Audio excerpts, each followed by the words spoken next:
Welcome to the Alain Elkann interviews, an unprecedented window into the minds of some of the most well-known and respected figures of the last 25 years. As a start, the first question could be, as a teenager, you moved to Paris to study dressmaking at ESMOD. You gained entry into your first couture show at Nina Ricci. But then you returned to England and you read history and English at Newnham College, Cambridge. Yes. How did you decide to become a fashion editor? What is it, a lifelong passion? Well, there's a difference between having a lifelong passion for fashion and being a fashion editor. And according to my mother, I started my passion for fashion at the age of 5 when I did little drawings, which of course she kept until the end of her days. So I was always interested in fashion. I was also always interested in writing, and when I went to Cambridge, I joined Varsity, the Cambridge newspaper, on the first morning of being at Cambridge. And then in my third year, I became editor of Varsity, and I was the first female editor, making history.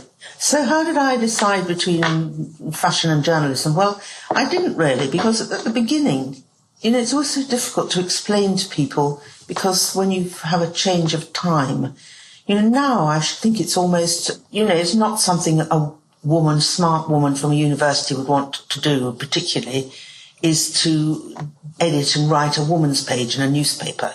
In fact, there aren't so many of them, really.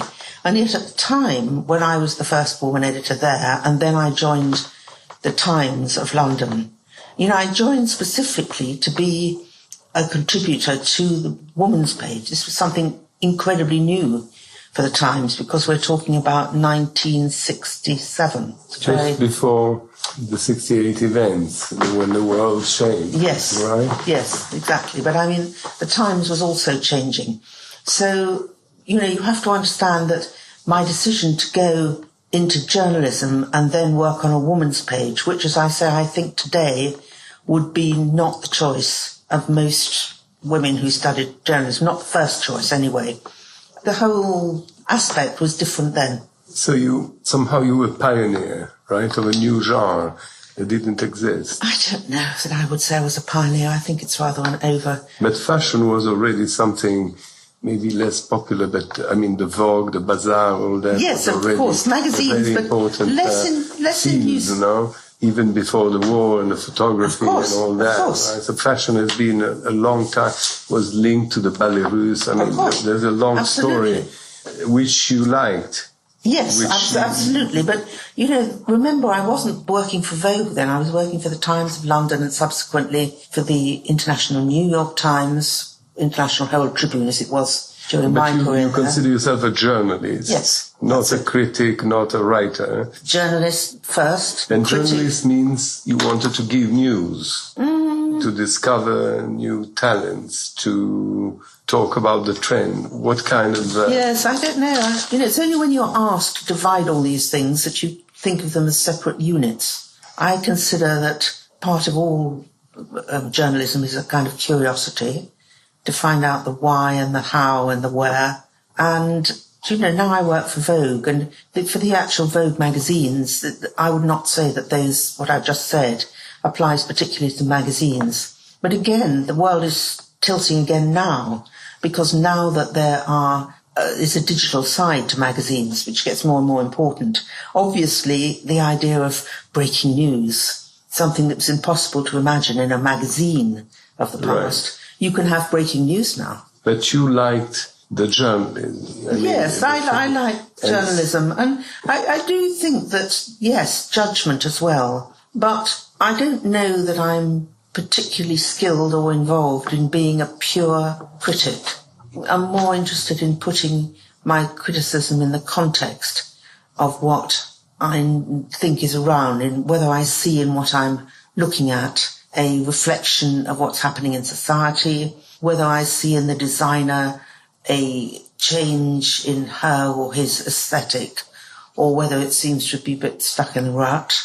I would say that's more my line. So you entered in the world of fashion, starting with the Times. If I'm not wrong, then you moved to the Independent, then you went back to the Times, and then you met your husband. Yes. Who was a journalist. He worked for the Times. But he was, what, a political journalist? Yes, he was a foreign correspondent, and then he was, foreign affairs from London without the travelling after a bit. And then we got married, and yes. And lived in London. Yes. And was it easy to have this parallel career? I mean, to be two journalists. Yes, I think separate fields. I think it's very good. I mean, I think that's why doctors always marry doctors, don't they? I think it's good to have someone who understands. But of course, contrary to now, at that stage, he was the one who travelled because he was involved with foreign events. So David was the one who travelled, and I'm more or less, I might go to see collections and so on, but I didn't travel the way I'm travelling now. This is a question in parentheses. Yes. You became Jewish because of marriage, or you were Jewish, converted? I was always Jewish, but my Belgian family, like many people after the war, wanted to shut everything down, There again, I think people who of my age can about understand that. People of today could not possibly understand why my grandparents were not, why they wanted to shut the doors of the past. And so they converted. They did not convert at all. My grandmother would always say, religion is a terrible thing. It brings wars. We have no religion in our family. That's what she'd say. But then you married a Jew. And they say, that's what I read, that somehow you don't want to work when there are Jewish holidays. Yes, I mean, I did. I suppose you would say I converted, although when you actually when you are from an original Jewish family, you don't exactly convert. But I wasn't brought up as Jewish. There you're absolutely correct. You went back with your husband somehow, or not? Yeah, yes. You had a secular life. We brought up our children as Jewish, but subsequently, my Belgian cousin's daughter has traced the whole of our family history, which is very, it's like a history of the 20th century when, there are bits of it in Russia and there are bits of it all through the... If I am not wrong, from what you said, your family is Belgium and they came here during the war? No, my father joined the Royal Air Force, but no, the family did not. In the war, they escaped to America. But I still have cousins in Belgium. I mean, that's you where were they born in America, or no? I was born in England. So you are English, and your sister went to Oxford, and you went to Cambridge. Yes, I only went to Cambridge because my sister was much cleverer than me. Went to Oxford, so what did she do in her life, your sister? What did she? But she's very bookish, and she was very much involved in book publishing. So Judaism became an important part of your life somehow. Well, let's not exaggerate here. I'm not deeply Jewish in the way that people who are completely involved in their religion. No, I'm not, but that is my religion. I think it's very disrespectful when in the fashion world they hold fashion shows on the most serious day of the Jewish year, which is Yom Kippur, and particularly when they then pretend that they didn't know it was on that day. I just think it's in the same way. I've never known anybody give a fashion show on Christmas Day, but there's no reason why, say in the Middle East, that they could choose if they wanted to put on a show over Christmas or Easter. It happens, you don't go. No, not if it's Yom Kippur.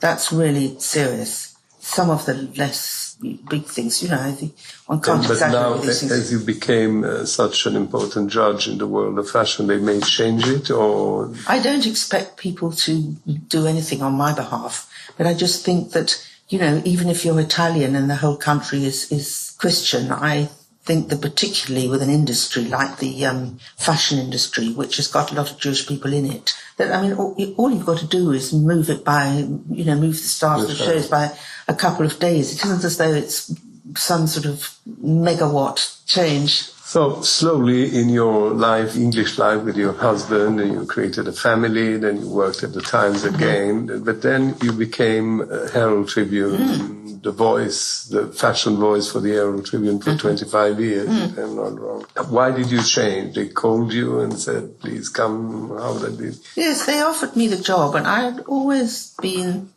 and I still am, internationally minded. And my husband David was very supportive because obviously I had to travel more.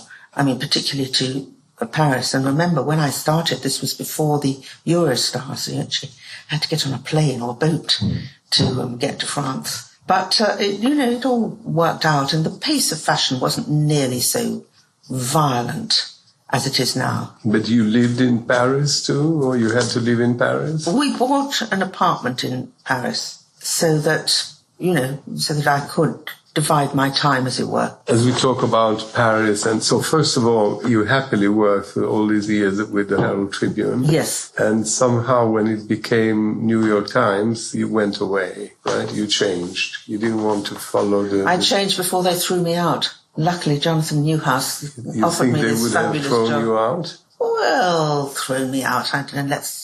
Yes, I do more or less. I think they never really understood the Herald Tribune or what it stood for in a lot of people's minds. And I have always, right from the beginning, I always loved the paper because I felt it did give a kind of pan-European view of the world. And not just Europe, the world in general. Yes, of course. Looking at different countries without always being, it had to be seen through the eyes of the country that was publishing it. And I think the New York Times is a fantastically strong paper, and it has wonderful stories in it. But I think it has now become, it's about America. I don't think it has much of an international perspective. So that's why you changed and you went to Condé Nast, and now you are an editor at large for all the... It's a sort of editor at large. It's for all the different newspapers. I mean, tomorrow I'm going to Madrid because they've got, what Franca Sozzani started, Who's On Next, looking for talent. They do that there, and I said that I would be very happy to judge the finalists, and then there's a presentation. And, I try and see the different Vogue, so I might go to, obviously it's easier to go to Spain than it is to go to China. But how did your work change from the Herald Tribune to the Condé Nast job you have now?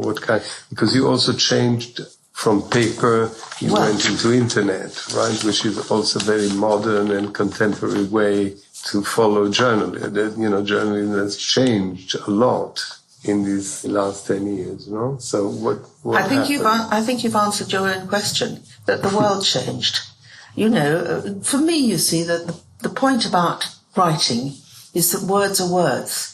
Once upon a time they were scratched on Greek marble or in stone, and then they were written with a quill pen in ink on beautiful paper, and then they were turned out in sort of rough printing, and now they're online in your telephone. But words are still words, and I still care about what I read, and I hope that other people care about what I write.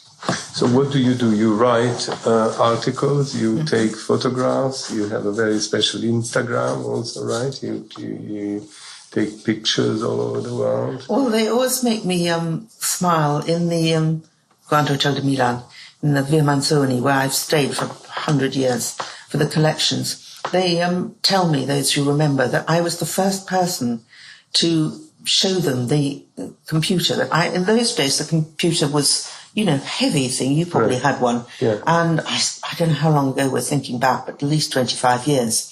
And I actually remember it myself, putting it down as you went into the hotel, that rather grand entrance. And I put down my computer and said, do you want to see tomorrow's newspaper today? And, I got the idea of print sent digitally pretty early on, although we didn't call it any of that. But I used a computer from very, very early on.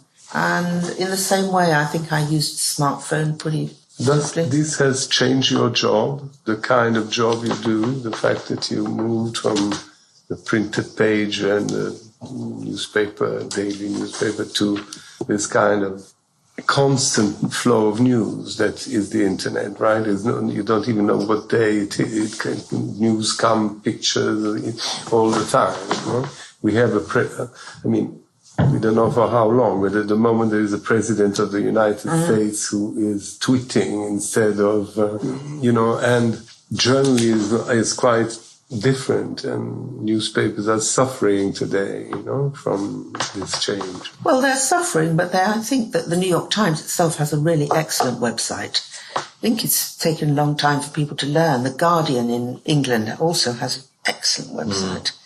So I think that you have to live with the world you're in.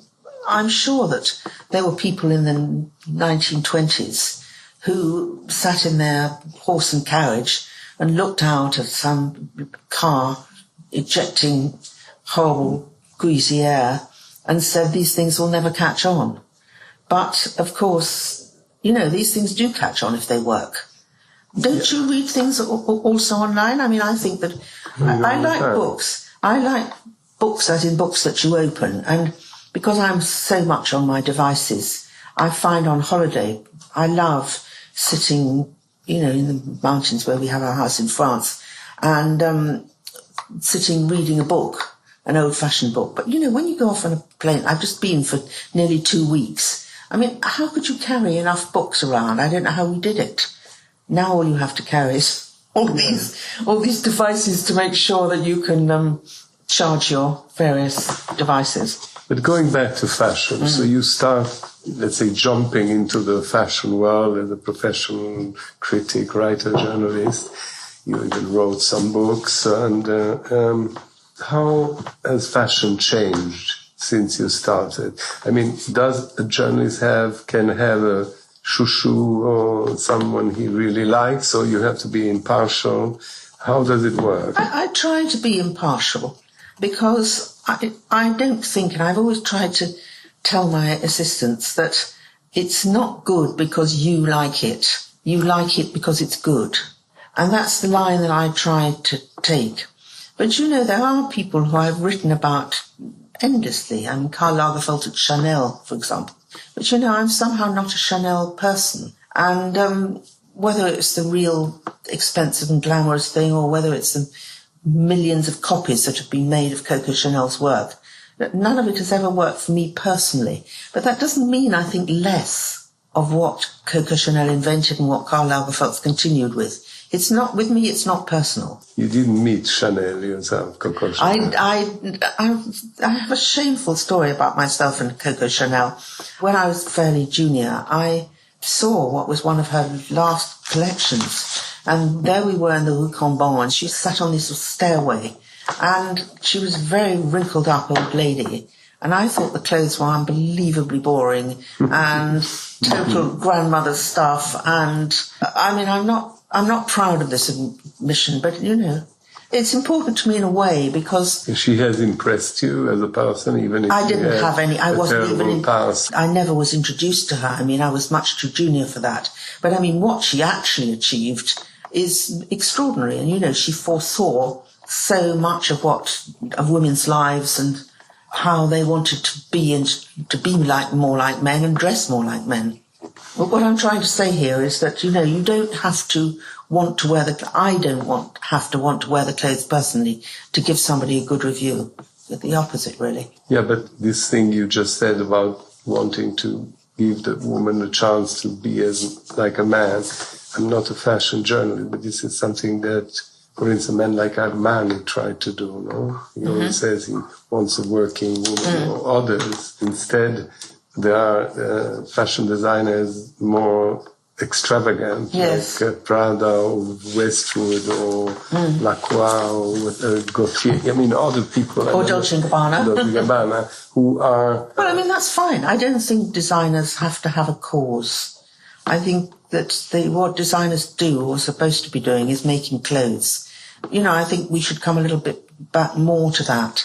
It's very interesting, this thing that Maria Grazia did for Dior with taking the message about we all should be feminists and putting it on a T-shirt, selling it 500 euros or whatever. And it's very, to me, well, that's quite complicated, really. Although, I mean, I admire her. I think she's a very energetic woman, and she's, she, Maria Grazia, is a modern woman. She's married, she has children, she had a great success at Valentino, and she's, building her way at Dior. But I don't know, I don't want to go out wearing a T-shirt saying we're all feminists. You won't see me wearing it. But we're talking about Dior. When did you start knowing Dior? Who was the first Dior that you met? Saint Laurent? No, I met... who was... I think it was Marc Bohan was the first... Yes, I know Marc Bohan, who was there a long time, was the first Dior person I met, and there have been quite a few since then.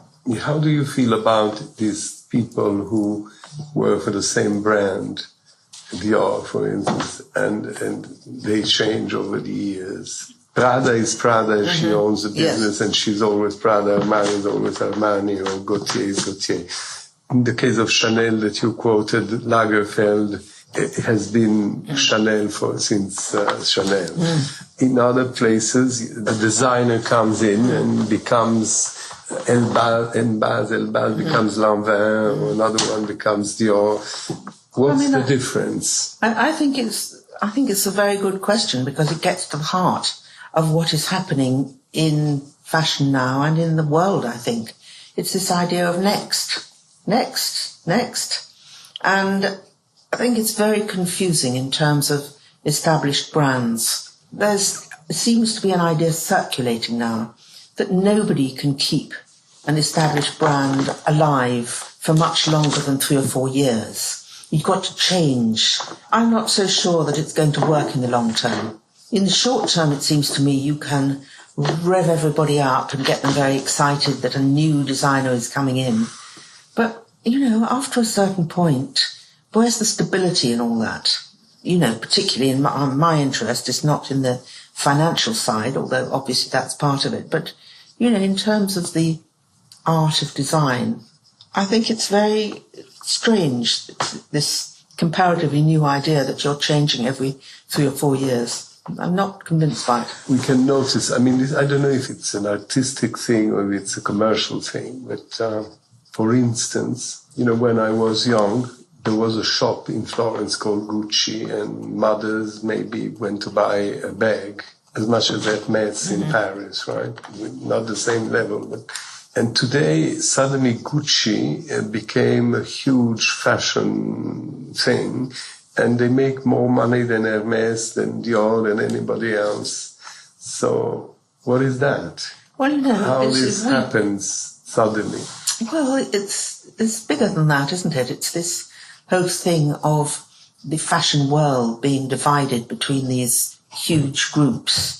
I think the sadness for Italy is that everybody was too busy fighting with each other, show off, to do what Bernard Arnault and to an extent the others did, and bring groups together. Whereas you could say that Renzo Rosso has, at least got that idea. In general, it's been in France where these great, huge groups have developed. The Gucci that we knew before all the Gucci family started shooting each other and whatever they did, is not the same as the Gucci of today. But, you've got to hand it. It's very interesting, really, that you've got a designer there now who was in the company for a long time. I often think of how frustrated he must have been when he worked with him. He's Alessandro Michele. I'm fascinated to think of how all those years that he was there before he was allowed to break out. But how did he bloom suddenly like that? I believe he went. I know he went to François-Henri Pinault and said, "Give me a chance. I believe I can do something. I've worked here a long time, and why give it a chance." As you are watching what he did that made him so interesting suddenly, what happened? What is making a designer suddenly like Prada was, so appealing, Miuccia Prada is an exceptional person, and I think that the Fondazione Prada is proof of how she and Bertelli are really extraordinarily cultivated people in terms of art. So we're talking about somebody here who is really exceptional, and you will note that nobody who's worked with Miuccia Prada has ever come out of that company and made a success on their own. She's just such a strong person in her vision and what she does. So this may have been true of the Gucci's when they started, but remember, they were making handbags, they weren't making clothes. Right. Prada too, they were making suitcases. Exactly. But whereas Miuccia Prada came in, and I think with the two of them, they made it into this extraordinary business. With Gucci, it's been was not having a strong enough identity. And I think that while the handbags were just bringing in all the money, nobody was so concerned about the clothes. And yet, all that thing with Gucci, remember, it started with Tom Ford. It was Tom Ford who made Gucci into this sex pot, extraordinary kind of look, a sort of anti-Armani look. But you say that now we're looking for short cut, 3-4 years. Yes. But we still have Versace, Armani, Dolce & Gabbana, William Westwood, Dior. We still have them all. And you saw them becoming old in a way. You have probably seen Armani at the very beginning, all these people, and also the world of showing change. When I was young and I was in Milano, that's not to tell my life, but I was following political trials there was this big impeachment story, Craxi, and contemporary fashion. There were all these beautiful models, Noemi Campbell, Claudia Schiffer, whatever, this girl who were stars. Now, this doesn't exist anymore, right? At least not that I know. And these people still exist. Yes, there's still Armani, there's still, even the sister of Versace kept on going, and Dolce & Gabbana. Yes, so what's going next? What's happening next? I don't know. If I knew, I wouldn't be a simple journalist. I would be making my fortune by setting up a new fashion world. We don't know. Nobody knows.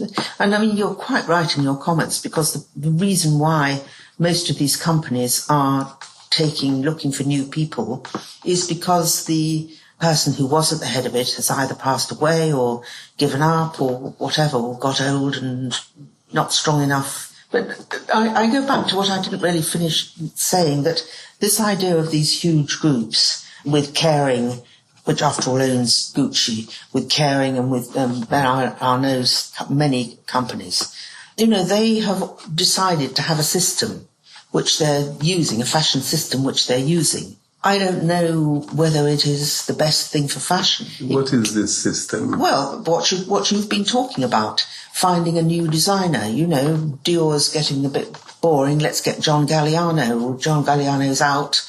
Let's get Raf Simons, who's exactly the opposite and doing very modernistic, streamlined things. And then he's out. So let's get Maria Grazia.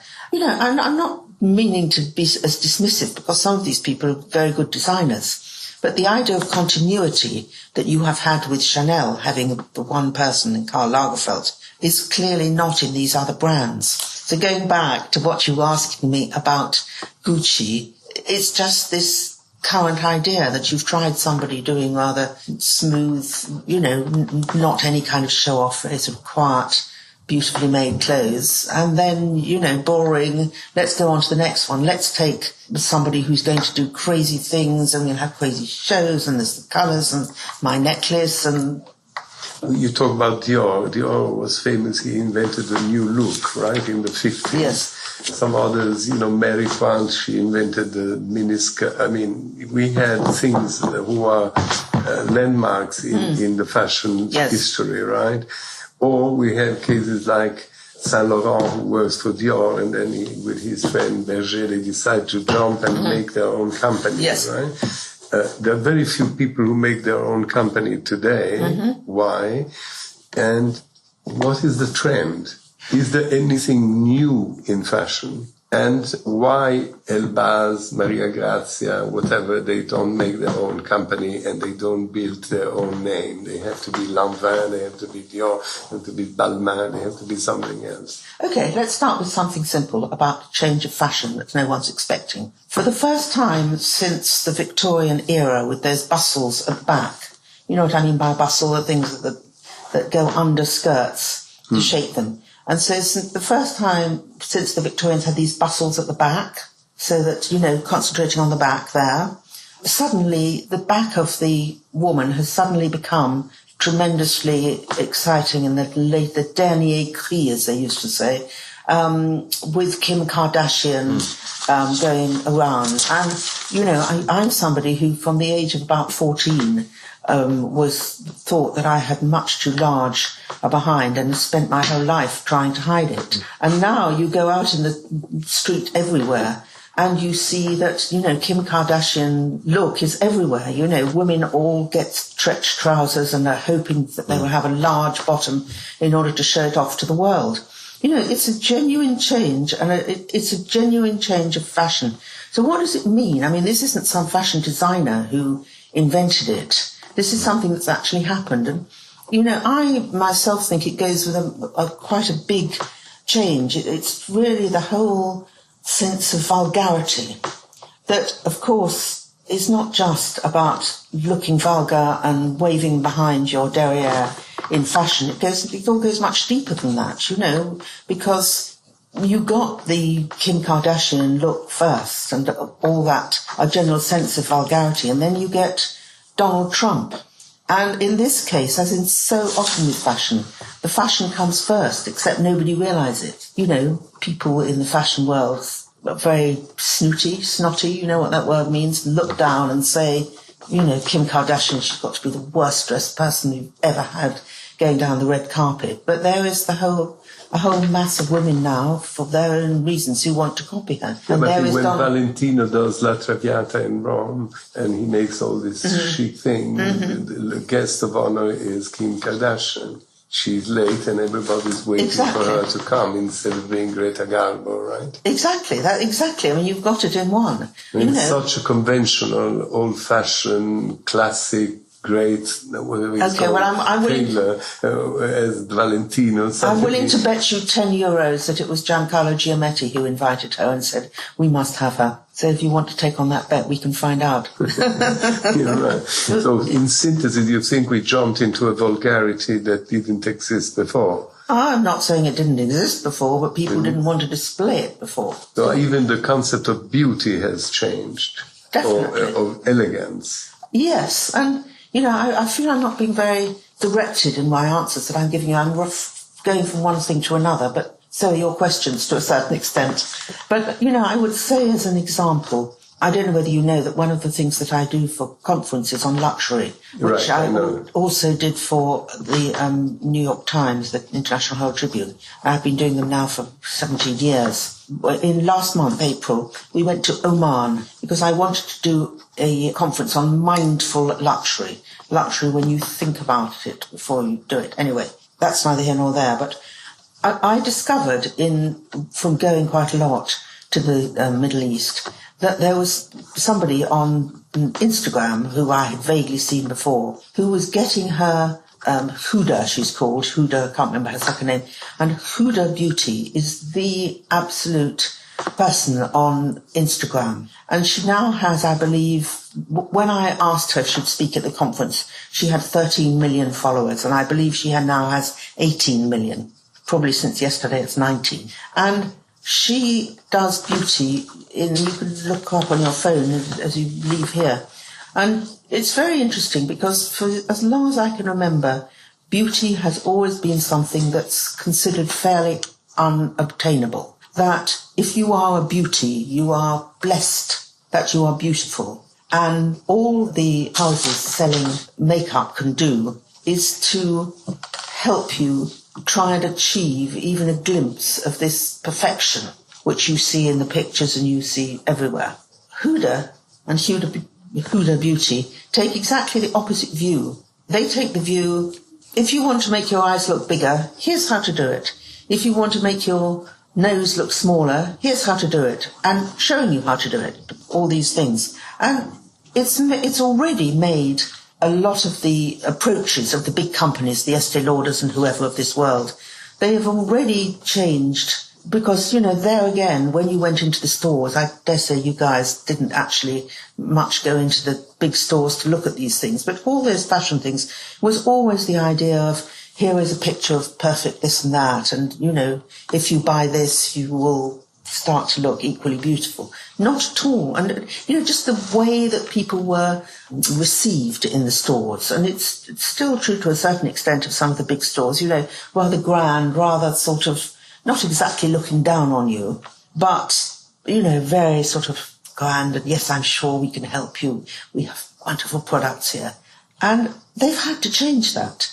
They've had to become much more engaging and engaged with their customers, that if you go into shops now, you see that there's much more of a reaching out to customers. I mean, I don't know so much about the beauty business, but that's an example to me of how things change. And I'm sure if you are the head of whichever company it is, you never saw it coming. You know, I don't think that anybody, when Instagram was invented, I don't believe that there's a single beauty company in the world where they sat down and said, we're under threat. And yet, in a way, that's what it's become. But when you started, fashion was more artisan work, no? Was Paris the center of fashion? Yes, I would say so. Is it still the center of fashion? It's only the center of fashion in that almost everybody, to make their presence felt, comes to Paris to show. There's such you have to make it in Paris, or show in Paris. Yeah, you have to make it in Paris. I mean, this was the case, and I think it still is to quite a large extent. In the actual reality of things, some of the most successful houses now, there's been a big renaissance in Italy, and I think some of the most successful designers at the moment are all Italian. But when you look back, which is going back quite a long way, that, you know, people like Ray Kawakubo of Comme des Garçons, and, well, Ralph Simmons, if you want to say that if they had not come to Paris to show, they would have been local heroes. So it's not New York that gives international fame, but Paris. Yes, but, you know, one says that, but everything is changing.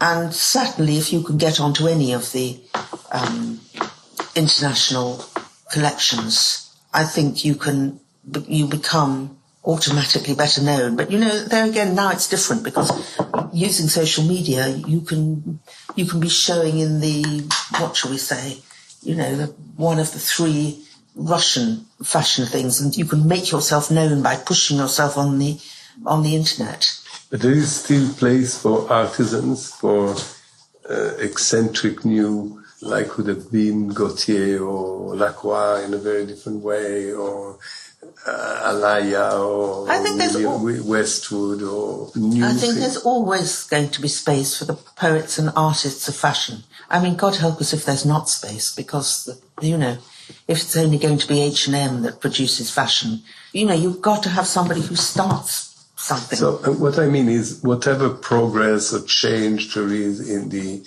way of communicating, the core thing is a dress. I mean, you have to make a wedding dress or ball dress or sports. Oh, a pair of trousers, of course. Oh, a pair of trousers, right? So the core is still to dress. I think that the artisan has changed also so much, or not? It's hard to judge, really. I think the artisan side has changed a lot, in that what was quite simple, now people realise that actually the importance and the beauty and the special feeling of having a product that's touched by human hands is part of the desirability, and that the more that cheap clothes get pushed out next, you know, when there's a sort of 6-week cycle, it's in the shop, it's out of the shop, and so on, then I think the more precious become the objects which are beautifully made, as I say, touched by. Making them? Well, you Italians are, for a start. I mean, they're the only people, really. Indians. I find it very interesting in India how they really, although places where, well, I'm thinking more of Bangladesh, but there are plenty of places in Italy where they turn out these clothes very cheaply for the mass market. But also the Indian government, as I understand it, has decided that craft is one of their strengths, and they're very much encouraging people to take up craft. Embroidery, for example. I mean, go and ask, what's his name, from Gucci, I mean, you could go and ask him and he will tell you, he will be so enthusiastic about the embroideries that he has done in India. And when my last trip to India, I went and saw these, like a studio where they're making things by hand.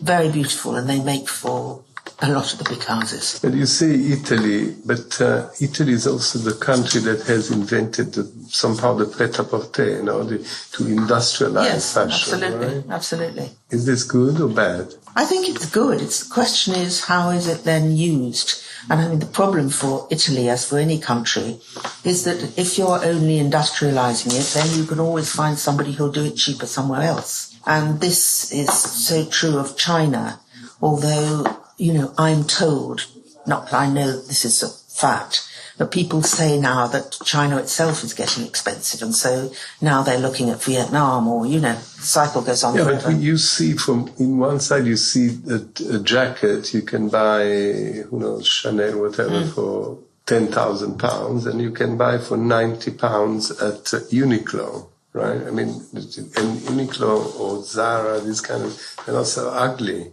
Well, I mean, they're not so horrible compared. So, because I saw an advertising the other day, there were 3 shirts, 3 Écossais, shirts. Yes. One was Saint Laurent, £500. Another one was something like Lacoste, £200. And then there was like Uniqlo, £50. Where did you see this? In a magazine? Yeah. Yes. So the more or less the same shirt, according to the label, costs from 500 to 50. Why don't you buy all 3 of them and try wearing them and see whether you think there's any difference then? That's what I would say. I mean, I think I think it's so easy to sort of criticize people who do super cheap clothes, but I don't criticize. I'm asking a lot of people do. But I mean, Uniqlo, for example, I think make a lot of very, very good basic clothes that are very well styled and very well thought of and so on. I have never succeeded in finding out exactly where in China these things are made. I don't know, I don't know the details of that. I remember having an experience with Albert Elbaz, who I'm a great admirer of, and he, like so many other designers, worked with H&M to do a collection. And I remember my disappointment when I picked up one of the dresses that they had done in, obviously not pure silk or what Albert would have used for Lanvin. And to me, it just didn't, it had nothing of the Lanvin except the same print and so on, that it was not the same thing. But, it's too easy in fashion to say everything cheap is rubbish and everything expensive is good. I don't believe, and I believe more than anything else, that you find a lot of really sharply dressed people are mixing the two. Yeah, what is chic today? What is good? I don't know. You have a receipt? I'm not sure the word still exists, does it? It doesn't exist anymore. I don't know. It would be a good test. It would be a good test to go out in the streets of London. It's lunchtime now. Find out if anybody knows what the word chic means. I mean, anybody under the age of 24. Yeah, but something strange happened. That once upon a time there were elegant people, a few, and then sadly poor people, people who were poorly dressed. Nowadays people are dressed the same. They all have jeans, they all have T-shirt, and a T-shirt can cost $1,000 or $1, but still it's, there's this kind of, when I go out, now today I'm not well dressed, but he is well. We are like hippies. If I go in a plane and I have a suit and a tie, I am a very eccentric person, right? Because everybody's in jeans as a thing. No, this is because I had an accident. I had to wear sneakers. I'm sorry. No, it's because you're very chic. But there are very few people dressed in what used to be a conventional way. Yes, I think fashion is very fluid now. You have to take your cup and fill it with what you want from fashion. It really is about choice, and I don't think I think there are still intensely well-dressed fashion, not fashionable is not even the word anymore, but there are people who put themselves together in a very elegant way. It's just not with the obvious signs and symbols that were used even 20 years ago. I completely agree with you there. Who did you admire particularly during your career? Oh, so many. Were there some, or have you changed over the years? What I wanted to say, you had this lifelong passion for... Not over yet. No, you still like it in the same way, yes. Even if fashion has changed. And what do you like? There's one thing which I really feel strongly about now, which is, my clothes have to work as hard as I do. Because, tomorrow morning, I think I have to get up at 4:30. First of all, tonight, I have to present myself to some dinner done by a jeweller from Brazil who's having Kate Moss for dinner. So, that's already the starting point. Then I think I have to get up at 4:30 to get on the plane to Spain. And I have to, and obviously I'm not going to take a suitcase I have to check because I don't have time or space to put it, whatever. So I have to think of a way of dressing for the day in Madrid, gala event in the, judging students, gala event in the evening. I have to get another plane the next morning at crack of dawn to go to Portugal because we're holding our next conference in Portugal.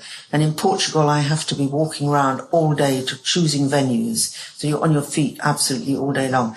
I do not want anything complicated. I don't want anything that's going to crease and make it look like a mess before I've even got off the first plane. I don't want anything that's going to require any attention in the hotel because they're not as fast as me. And if I ask them to press something, I'll have gone by the time they've done it. I think that's the way the world has changed, the speed of everything. Will you have a black dress or you will have a tailleur, you will have jeans? Well, how do you combine? I never wear jeans. I never wear jeans and I never wear T-shirts.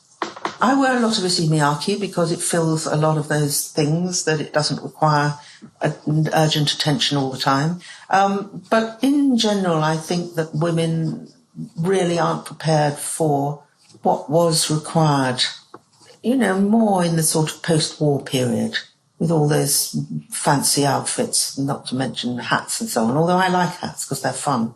But that's certainly one of the things I think. And I think so many people wear jeans because, however wealthy you are, if you put a pair of jeans and then you put on a fabulous jacket, whatever, special suede jacket with hand painted and so on, then you are considered to be stylish and you're also comfortable. So I think that's the change of women.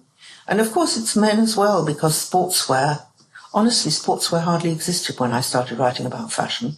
Sportswear was for the tennis court and for whoever played football. There does not exist conventional clothes somehow.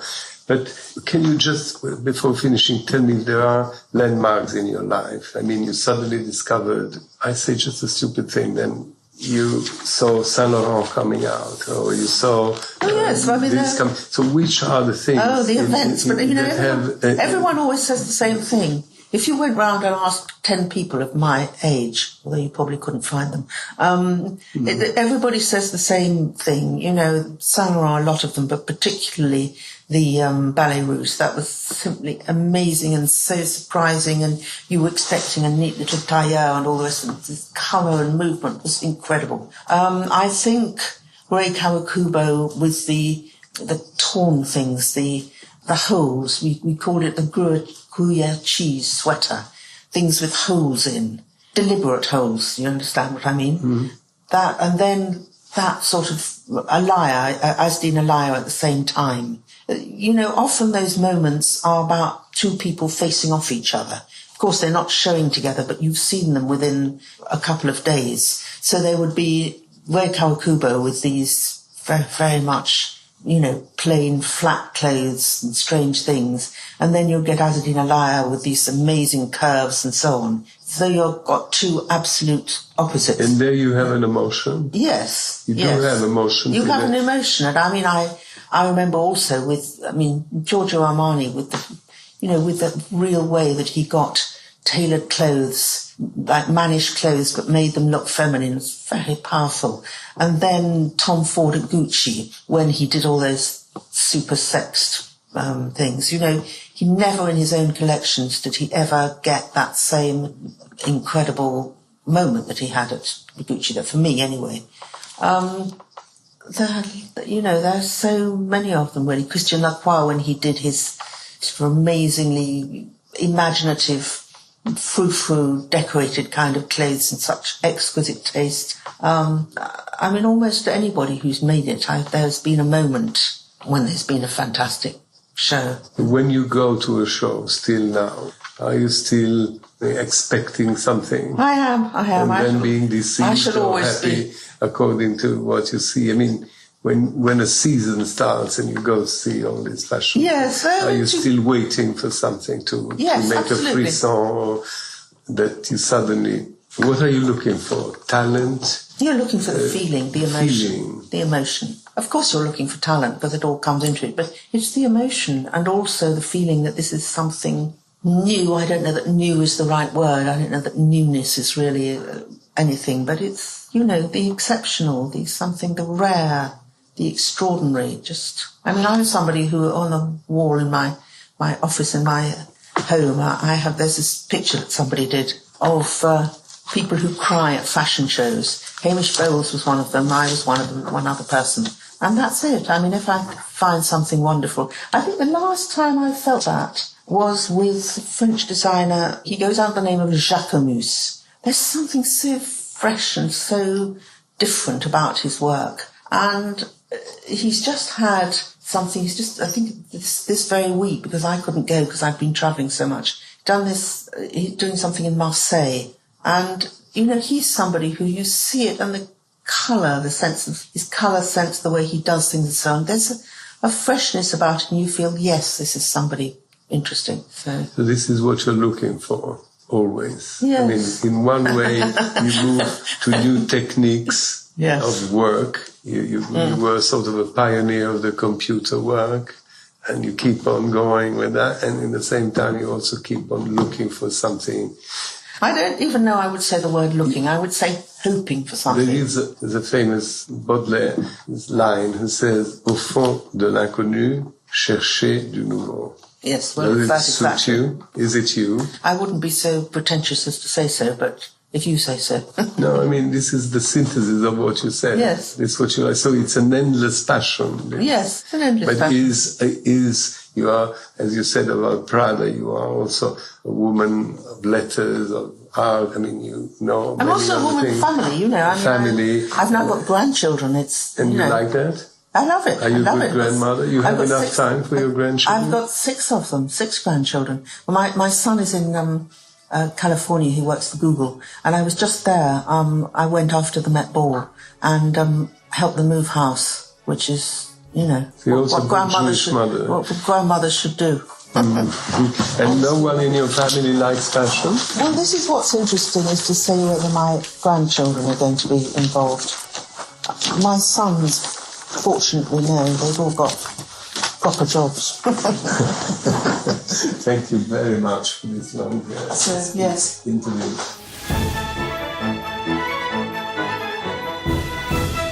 Alain Elkann interviews.